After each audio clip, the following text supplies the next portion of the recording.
Choose करना है biology classes, तो अभी जो नीट स्टूडेंट है 2025 में नीट देने वाले 12 के भी और रिपीटर भी, जो 12 के उनको तो पता ही होगा आपकी बोर्ड्स भी देनी है, तो आप सोच लो आपके पास टाइम कितना बचा है नीट एग्जाम के लिए, बोर्ड्स का जो टाइम छोड़ के। अगर आप ड्रॉप करें तो सोच सकते हो कि आपके पास 5 मंथ्स है, बट 5 मंथ्स नहीं है, क्योंकि उसमें से लास्ट वाला मंथ तो आपका टेस्ट देने में और टेस्ट के एनालिसिस करने में, रिवीजन करने में जाने वाले। और कुछ स्टूडेंट का, कुछ नहीं, 95 स्टूडेंट के आगे के मंथ्स तो टेंशन लेने में ही जाने वाले हैं, क्योंकि वो पढ़ाई तो कुछ करने वाले नहीं, बस टेंशन लेने की हमारी नीट की एग्जाम बहुत नजदीक आई, हमें 12th बोर्ड भी देना है और अब हम कैसे करें, बस उनका टेंशन। पहले ये सोच लो कि हमें टेंशन लेना है या एग्जाम देना है। अगर एग्जाम देना है तो टेंशन फ्री रह के जितनी हो सकती है उतनी पढ़ाई करो। पढ़ाई का वे मालूम है आपको, पढ़ाई का तरीका मालूम है, कोचिंग है आपके पास। अगर कोचिंग नहीं तो यूट्यूब पर ढेर सारे लेक्चर है, उनसे आप पढ़ाई कर सकते। अगर आप बहाने देते बैठ गए आपके फैमिली वाले को, फ्रेंड्स को, कि अभी बहुत कम दिन बचे, मेरे से नीट के एग्जाम नहीं निकलेगी, कट ऑफ तो देखो कितना हाई है, और अभी अभी मतलब बहुत सारे डिसीजन आ रहे हैं कि नीट की एग्जाम ऑनलाइन होगी, ऑफलाइन होगी, कौन से सारे चेंजेस हो गए सिलेबस, इन बातों का आप टेंशन छोड़ के जितनी हो सकती है उतनी पढ़ाई तो शुरू करो। बहुत से सारे मेरे स्टूडेंट देखे, मैंने पिछले कुछ वीडियो में भी बताया कि मेरा हॉस्टल पूरा का पूरा नीट स्टूडेंट गर्ल्स से भरा हुआ है, और उनमें से भी बहुत सारे 4-5 स्टूडेंट तो टॉपर है, जो रिपीटर है, उनके पिछले साल के मार्क्स आई थिंक 6 से करीब आए थे, बट आपको पिछले साल का तो कट ऑफ पता ही होगा, इसकी वजह से उनका सिलेक्शन नहीं हुआ। बट अभी भी वो उतनी ही मेहनत से पढ़ाई करते हैं, वो बहाने देते नहीं है।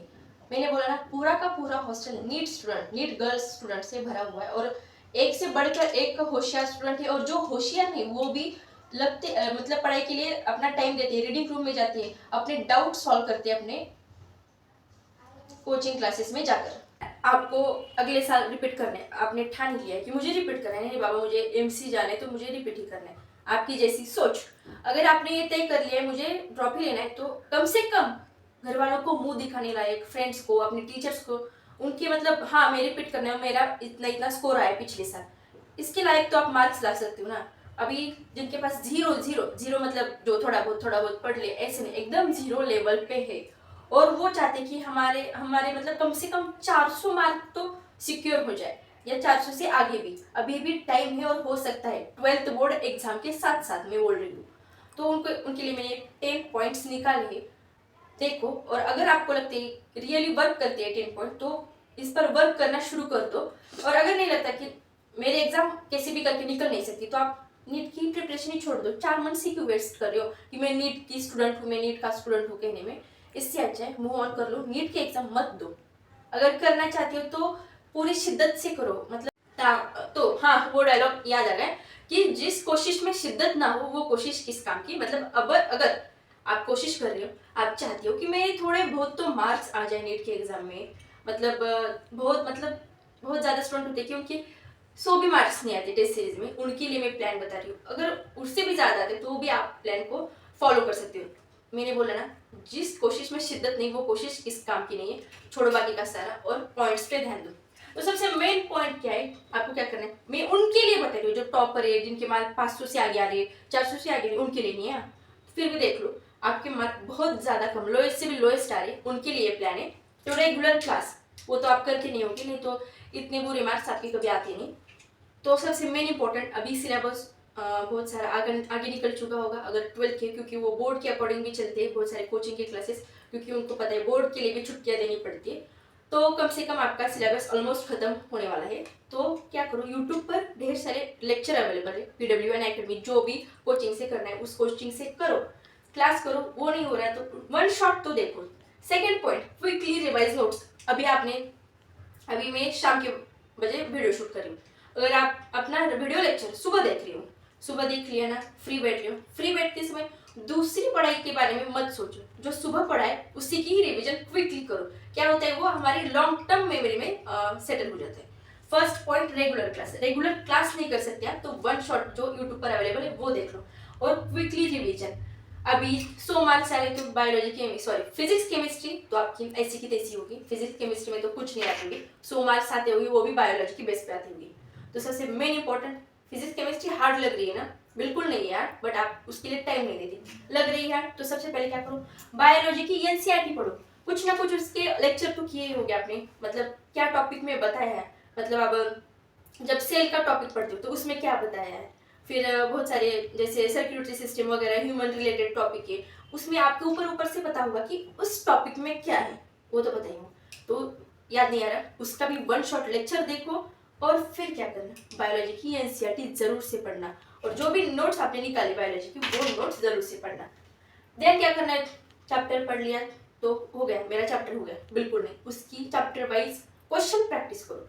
क्वेश्चन प्रैक्टिस हो गई, पीवाईक्यू भी देख लो। पीवाईक्यू मतलब पुराने युगांडा के जमाने के पीवाईक्यू में, पिछले 10 साल के, जो अभी 2024 चल रहे हैं ना, कम से कम 2010 या 2014 से आप कर सकते हो, बट बहुत पुराने भी नहीं करने। तो फोर्थ पॉइंट पीवाई वाला।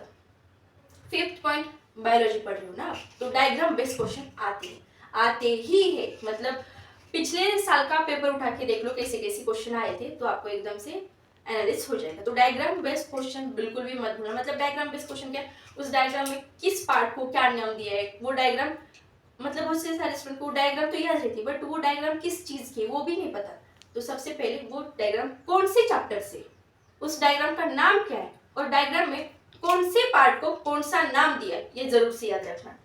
ये फिफ्थ वाला पॉइंट। और सिक्स्थ वाला पॉइंट क्या, match the following. Match the following में जमलिंग हो सकती है, एक भी मैच द फॉलोइंग गलत होगी तो सारे के सारा मार्क्स गए। अगर एक भी राइट आ गई तो आप दूसरी तीसरी फोर्थ वाली अपने माइंड होगा तो दिमाग लगा के लगा सकते हो एक्यूरेट वाली, बट उसकी भी प्रैक्टिस करनी पड़ेगी। कब करोगे, जब उस चैप्टर में क्या बताया है, चैप्टर किस रिलेटेड है, तभी आपको match the following and diagram based question आ सकते हैं।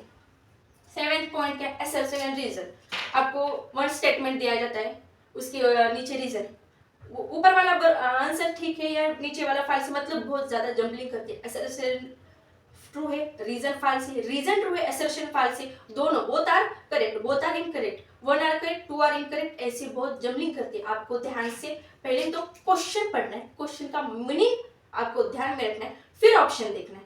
अगर क्वेश्चन समझ में आए, उसका मीनिंग समझ में आए और आपको पता ही चला कि असर्शन ट्रू है, रीजन फाल्स है, तो ऑप्शन देखने की भी जरूरत है, बस वो ऑप्शन किधर है वो ढूंढना है। अगर वो ऑप्शन थर्ड नंबर पर है तो वो थर्ड नंबर को टिक करना है। ये 7 पॉइंट पता होगा।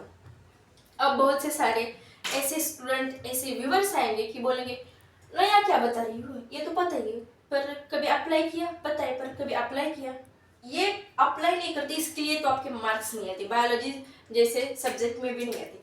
तो रुको जरा, 8th वाला पॉइंट बताती हूँ कि स्टेटमेंट वाइज क्वेश्चन, जैसे assertion reason match the following है, वैसे स्टेटमेंट वाइज क्वेश्चन आ सकते हैं। Statement 1 correct, statement 2 correct, both are correct, both are incorrect, 1 वाला करेक्ट, 2 वाला इनकरेक्ट, ऐसे बहुत सारे जमलिंग करती है। और वो क्वेश्चन आपको कैसे अटेम्प्ट करना है, जब आपने चैप्टर पढ़ा होगा, सिर्फ लेक्चर देख के वो स्टेटमेंट आप, मतलब वो क्वेश्चन सॉल्व तो बिल्कुल भी नहीं होगा।